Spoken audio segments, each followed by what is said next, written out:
Ya, Assalamualaikum warahmatullahi wabarakatuh. Selamat pagi dan salam sejahtera untuk kita semua. Pada video kali ini, Ibu akan melanjutkan membahas materi mengenai fluida dinamis. Nah, yang akan Ibu bahas adalah mengenai hukum Bernoulli. Yuk kita cari tahu apa sih yang dimaksud dengan hukum Bernoulli? Ya, hukum Bernoulli menyatakan bahwa kenaikan kecepatan aliran fluida akan menyebabkan penurunan tekanan fluida secara bersamaan atau penurunan energi potensial fluida tersebut. Intinya adalah tekanan akan menurun jika kecepatan aliran fluida meningkat. Jadi, ketika kecepatan aliran suatu fluida itu bertambah, tekanan yang dialami fluida tersebut akan berkurang. Jadi dia berbanding terbalik antara kecepatan aliran dengan tekanan yang terjadi pada fluida tersebut. Nah, hukum Bernoulli sendiri dinamakan dari penemunya yang bernama Daniel Bernoulli, yang pertama kali mencetuskan hukum ini berdasarkan bukunya yang berjudul Hydrodynamica, yang diterbitkan pada tahun 1738. Hukum Bernoulli dapat diaplikasikan pada berbagai jenis aliran fluida dengan beberapa asumsi. Nah, asumsinya yaitu yang pertama, fluida tidak dapat dimampatkan. Jadi, seperti yang sudah Ibu jelaskan sebelumnya, bahwa fluida ideal itu adalah fluida yang tidak dapat dimampatkan. Jadi, dia tidak bisa berubah bentuk. Nah, kemudian yang kedua, fluida tidak memiliki viskositas. Artinya, fluida tersebut tidak kalau viskos itu berarti kekentalannya kurang. Jadi dia bentuknya benar-benar cair. Kemudian aliran fluida tidak berubah terhadap waktu. Jadi bentuknya itu tetap statis walaupun dia didiamkan lama di dalam suatu wadah, dia akan tetap bentuknya seperti itu. Kemudian aliran fluida laminar. Nah, laminar kemarin sudah Ibu jelaskan ya. Jadi aliran fluida itu ada yang laminar atau streamliner sama turbulence. Nah, kalau laminar berarti dia tetap lurus gitu. Nah, kemudian tidak ada kehilangan energi akibat gesekan antara fluida dan dinding. Jadi aliran fluida itu tidak mengalami gesekan. Nah, kemudian tidak ada kehilangan energi akibat turbulen. Yang terakhir, tidak ada energi panas yang ditransfer pada fluida baik sebagai keuntungan ataupun kerugian panas gitu. Nah, kemudian di sini ada yang namanya persamaan hukum Bernoulli. Nah, seperti yang kalian lihat di sini, ada sebuah gambar pipa atau selang yang bentuknya berupa lengkung seperti ini. Nah, posisi yang pertama berada di ketinggian H1. Kemudian, posisi yang kedua berada di ketinggian H2. Nah, dalam kondisi seperti ini, yang berlaku adalah persamaan Bernoulli, di mana persamaan hukum Bernoulli berkaitan dengan tekanan, kecepatan, dan perbedaan ketinggian fluida. Nah, jadi di sini kita bisa lihat ya. Jadi berkaitan dengan tekanan, kemudian kecepatan aliran air, dan perbedaan ketinggian fluida. Nah, seperti di gambar, ini terlihat perbedaannya ya, antara posisi yang pertama dengan posisi yang kedua. Nah, dari sini juga bisa menjelaskan bagaimana air bisa mengalir dari tempat yang lebih rendah ke tempat yang lebih tinggi. Nah, di sini digunakanlah persamaan hukum Bernoulli. Nah, secara matematis, hukum Bernoulli dapat dirumuskan sebagai berikut. Jadi, rumus dari hukum Bernoulli, P1 ditambah setengah Rho 1 dikali V1 pangkat 2 ditambah Rho 1 dikali G dikali H1. Nah, sama dengan P2 ditambah setengah Rho 2 dikali V2 kuadrat ditambah Rho 2 dikali G dikali H2. Jadi sebenarnya sebelah kanan dan kiri itu sama nilainya. Hanya saja untuk yang di sebelah kiri itu adalah untuk yang di luas penampang pertama. Sedangkan yang di sebelah kanan itu untuk luas penampang yang kedua. Untuk keterangannya bisa kalian lihat di file yang sudah Ibu berikan di pertemuan minggu lalu. Nah, kemudian ada beberapa penerapan dari hukum Bernoulli. Jadi hukum Bernoulli ini banyak diterapkan dalam kehidupan sehari-hari. Contohnya yang pertama adalah teorema Torricelli. Nah, dalam persamaan Bernoulli, Daniel menggunakan teorema Torricelli untuk menghitung suatu kecepatan zat cair yang keluar dari dasar sebuah tempat penampung air. Jadi, biasanya di rumah kalian itu kan ada tempat penampungan air ya, atau biasa disebut tandon, toren, atau galon dan sebagainya. Nah, biasanya tandon kalian atau tempat penampungan air kalian itu memiliki keran atau lubang tempat untuk keluarnya air. Nah, kecepatan aliran air atau jauhnya jangkauan air terpancar itu bisa dihitung dengan menggunakan prinsip teorema Torricelli. Nah, di sini bisa kalian lihat di gambar. Ini ada air dengan ketinggian H2. Jadi H2 itu adalah tinggi air keseluruhan yang terdapat di dalam wadah. Kemudian H1 itu adalah tinggi permukaan air di lubang. Ini ya, tinggi dari lubang ke dasar bejana. Jadi lubangnya di sini sampai ke dasar itu adalah H1. Sementara H itu adalah tinggi permukaan air ke lubang pada bejana. Dari permukaan air di sini sampai ke lubang itu H. Kemudian dari lubang sampai dasar bejana itu H1, dan H2 itu adalah tinggi keseluruhan permukaan air.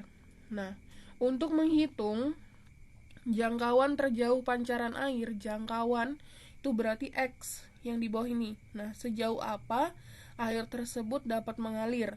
Rumusnya X sama dengan 2 dikali akar pangkat 2 dari H dikali H1. Kemudian untuk menghitung waktu pancaran air mencapai tanah, jadi waktu yang dibutuhkan air yang keluar sampai ke tanah, itu rumusnya seperti ini. T sama dengan akar pangkat 2 dari 2 dikali H2 dikurang H dibagi G. Atau bisa juga langsung, jika diketahui nilai H1-nya, berarti akar pangkat 2 2H1 dibagi G. Kemudian untuk menghitung besarnya kelajuan atau kecepatan aliran air, itu rumusnya adalah V sama dengan akar 2 kali G kali H. Kemudian ada yang namanya efek Venturi. Jadi efek Venturi itu ada fluida yang mengalir melalui sebuah pipa yang menyempit lalu melebar. Jadi dia masuk di dalam sebuah pipa, kemudian pipanya mengecil. Setelah mengecil, pipanya kembali membesar dengan catatan posisinya dalam ketinggian yang sama. Nah, kalau seperti ini keadaannya, itu berarti adalah efek Venturi, di mana tekanan atau P ditambah setengah rho dikali V kuadrat sama dengan konstan. Jadi aliran air dari yang sebelah kiri ke sebelah kanan itu nilainya konstan, tetap tidak berubah. Tuh. Nah, kemudian ini adalah penerapan yang lainnya, Venturi meter dengan manometer. Dengan manometer berarti artinya dia tertutup seperti ini. Kemudian kalau tanpa manometer, dia terbuka. Jadi tidak terhubung antara pipa yang satu dengan pipa yang lainnya. Nah, ini di sini ada persamaan-persamaannya. Di sini yang terakhir adalah tabung pitot. Bukan pilot ya, tapi pitot. Nah, tabung pitot merupakan alat yang digunakan untuk mengukur laju aliran suatu gas atau udara dengan mengetahui perbedaan ketinggian raksa pada kedua kaki manometer aliran gas dapat ditentukan kelajuannya. Jadi ini alatnya berupa tabung. Kemudian di bagian bawahnya terdapat manometer. Nah, di bagian manometer ini terdapat raksa. Jadi ada raksa di sini yang warna merah ini adalah raksa. Nah, dengan adanya raksa ini kita bisa mengetahui kecepatan atau kelajuan dari aliran gas yang ada di dalam tabung ini. Untuk rumusnya bisa kalian lihat di sini. V sama dengan akar pangkat 2 dari 2 rho fluida dikali G dikali H dibagi rho U atau udara yang mengalir. Kemudian yang paling sering kita temui dalam kehidupan sehari-hari adalah alat penyemprot. Nah, alat penyemprot menggunakan konsep hukum Bernoulli dalam cara kerjanya, sehingga dia bisa mengeluarkan cairan menjadi berupa udara. Jadi kan sebenarnya kalau di dalam parfum, kemudian di dalam botol makeup kalian kayak toner, spray atau dan lainnya, kemudian pengharum ruangan, kemudian lagi pengusir serangga yang berbentuk seperti di gambar, ini bisa mengeluarkan cairan yang ada di dalamnya menjadi bentuk seperti butiran-butiran kecil. Ini dengan menggunakan konsep hukum Bernoulli, di mana tekanan di ujung menjadi kecil, sehingga ketika ada perbedaan tekanan di sini kan tekanannya sangat besar. Kemudian ketika ditekan, tekanan yang di sini itu sangat kecil keluarnya karena lubangnya biasanya lebih sempit. Nah, karena adanya perbedaan tekanan tersebut, makanya bisa terjadi semprotan seperti ini. Jadi tekanan cairan di dalam tangki naik dan dihamburkan dengan halus oleh aliran udara dari tabung penghisap. Jadi sebenarnya yang disemprotkan itu bukan udara atau gas, tapi masih berbentuk cairan yang sangat halus. Nah, kemudian konsep yang paling sangat berguna dalam kehidupan sehari-hari adalah gaya angkat pesawat terbang. Jadi pesawat terbang bisa terbang ke angkasa itu karena adanya gaya angkat pesawat. Nah, seperti yang kalian lihat di sini di gambar, itu adalah ini gambar penampang sayap. Nah, di sini pesawatnya mengarah ke kiri, airplane moving ke sebelah sana. Nah, kemudian ini gaya angkat ke atasnya, lift. Nah, di sini ada slower air, high pressure. Jadi tekanannya di sini sangat tinggi. Nah, kemudian kalau yang di bagian atas itu low pressure atau tekanan rendah. Jadi tekanan di bagian atas itu lebih kecil daripada tekanan yang ada di bawah, sehingga pesawatnya bisa naik ke atas. Nah, pada bagian depan pesawat dirancang melengkung ke atas. Udara yang mengalir pada sayap pesawat terbang akan seperti air yang mengalir pada pipa yang memiliki penampang yang besar menuju ke pipa yang memiliki penampang yang kecil. Tuh. Jadi di sini seperti yang bisa kalian lihat, jadi aliran udara yang ada di sini dia akan mengangkat ke atas pesawat dengan catatan udara yang berada di bawah itu memiliki tekanan yang tinggi, sedangkan udara yang ada di atas itu dia memiliki tekanan yang lebih rendah.